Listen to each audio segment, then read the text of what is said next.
Hi everyone, welcome to my channel.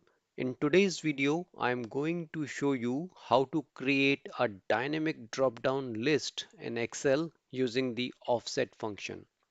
This is a powerful technique that allows your drop-downs to automatically update as you add or remove items.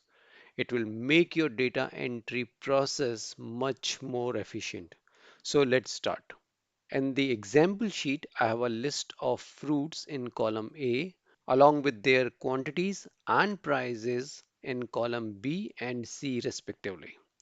The goal is to create a drop-down list from the fruits available in column A that updates automatically as we change our inventory. First, we will create a dynamic named range using the offset function.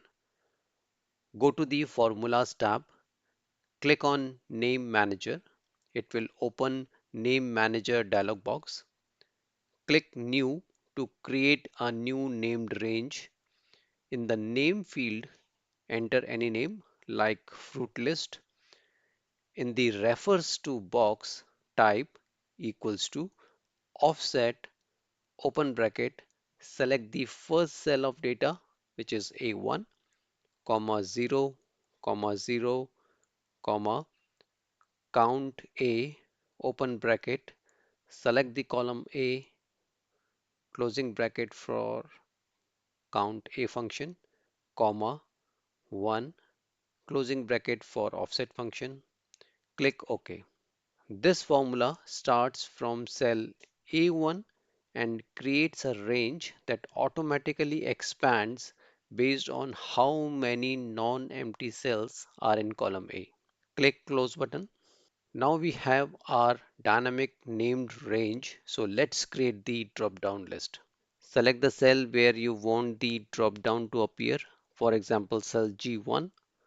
Now go to the Data tab and click on Data Validation. It will open Data Validation dialog box.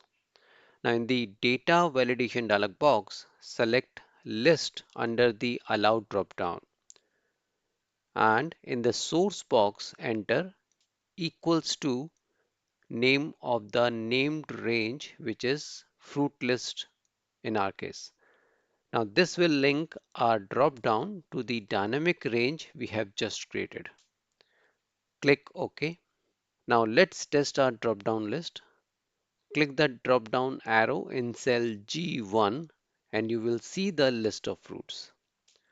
Now if you add a new item like papaya in column A, this drop down will automatically update. Similarly, if you remove any item like grape, the drop down will be refreshed automatically. So in this way, you can create a dynamic drop down using offset function. If you found this tutorial helpful, please give it a thumbs up and subscribe for more Excel tips and tricks. Let me know in the comments section if you have any questions or suggestions for future videos. Thanks for watching.